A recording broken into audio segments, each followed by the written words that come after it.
ፍቅር ማለት ይህ ነው።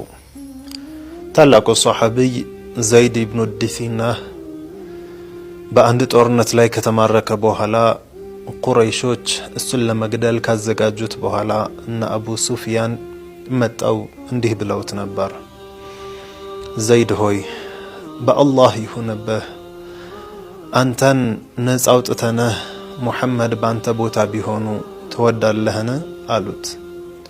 ዘይድም ረዲየላሁ ዐንሁ ምን አላቸው? አይደለም ነቢዩ ዐለይሂ ሰላቱ ወሰላም እኔ ቦታ ላይ ሆነው እንዲገደሉ ይቀርና አሁን ያሉበት ቦታ ላይ ሆነው አንዲት ሾክ እንኳን እንድትወጋቸው አልፈልግም ነበር መልሱ።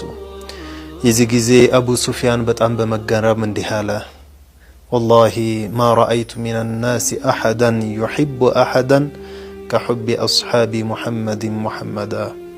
ወላሂ ከሰዎች ውስጥ አንድንም አላየሁም አንድ ሰው ሌላን ሰው ሲወድ የነቢዩ ሰሓባዎች ነቢዩን እንደሚወዱት አለ።